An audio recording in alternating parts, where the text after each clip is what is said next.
Too often, we let fear, doubt, or the expectations of others hold us back. We tell ourselves, I can't, when deep down, we know we're capable of so much more. Ask yourself, what's stopping you from stepping into the life you truly want? What's keeping you from chasing those big dreams? The truth is, the only real limits are the ones we place on ourselves. When you free your mind from those constraints and believe in your limitless potential, there's no obstacle too great, no dream too big. Life without limits isn't about being fearless. It's about moving forward despite the fear, knowing you were made for something extraordinary. If you want to begin to move, you've got to clear your mind of all the unnecessary luggage and baggage that's weighing us down. You're going to have people to do things to you. Things are going to happen to you. And the most important thing to do is to harness your will and let it go and move so you can grow, so you can get on with your life. It doesn't matter about what happens to you. What matters is, what are you going to do about it? If there's anything that'll shift your life, that'll get you to thrive in a difficult situation, is take some massive action. Try something else. Change it, try it, move it. Progress equals happiness. If you can start to make progress, if you can get yourself going, even if it's not perfect, if it doesn't work, you know what to do. Just change your approach. That doesn't work, change your approach. So often in life, people don't begin the journey because they're not quite sure what to do or how to do it right or how to do it perfect. You want to change your body? Get yourself moving. Don't wait for the perfect trainer. Just go out there and move. Put on your shoes and move and get momentum. I'm going to turn this situation around. I'm not going to sit back and moan and cry over what happened and what went wrong and who did what. I'm going to do something about this situation. The other thing is, take full responsibility for your life.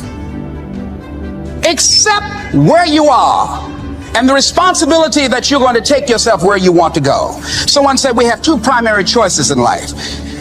We can either accept conditions as they exist, or we can take the responsibility to change them. See, a lot of people want to exempt themselves from taking responsibility. All they want to do is talk about the problem. Every time you see them, they'll tell you their story over and over and over and over again. No. You want to take responsibility for your life. I got me here, I can get me out of this. And I'm getting out. I'm not going to be a volunteer victim.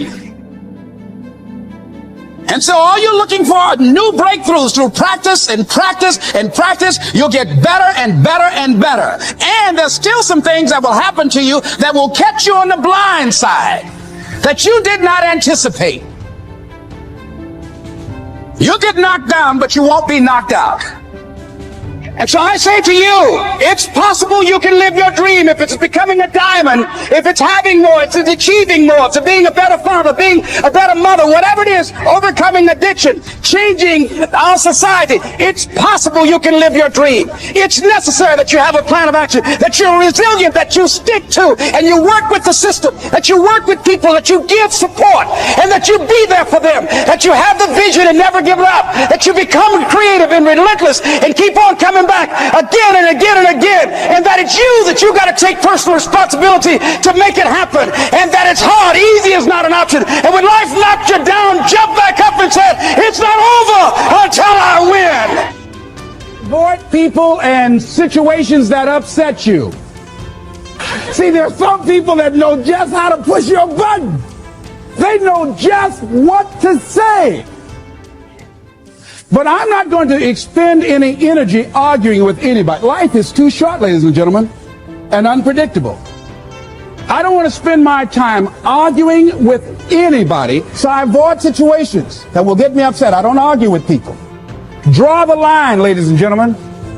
There are certain things that we just go through life just taking, and at some point, you just got to draw the line and just say enough is enough. You got to do that with yourself. One negative stroke is 16 times more powerful than a positive stroke. And if you have people around you who are not sensitive to who you are, and the people that can hurt you the most, ladies and gentlemen, are the people that you love. That you love. They're the ones that you're vulnerable to. They're the ones that can get to you. And if they're insensitive, I don't care who they are, See, if you don't draw the line with people, if you just let them run rampant in your life, and you let things happen to you that you don't feel good about, if you continue to allow it to happen, you won't feel good about yourself. Your image of yourself will erode. So you've got to draw the line. Why do people just go to a job where they're miserable, day in and day out? Why do people stay together and they're miserable, sleeping in separate rooms, or arguing, or the only thing they have in common is paying the bills? Don't talk, don't communicate, don't share anything together. Day in and day out, as short and unpredictable that life is, being mean to each other. Why do people do that? Known hells are preferable to strange heavens because it's familiar. See, life is rough, ladies and gentlemen. It's rough and it's scary. It's scary growing. It's scary taking a chance. It's scary acting on your intuition, on your guts. It's scary. It's frightening. There are people that's tolerating things right now, and they're immobilized by fear. They can see the hammer coming, and they're afraid to even move because it's scary.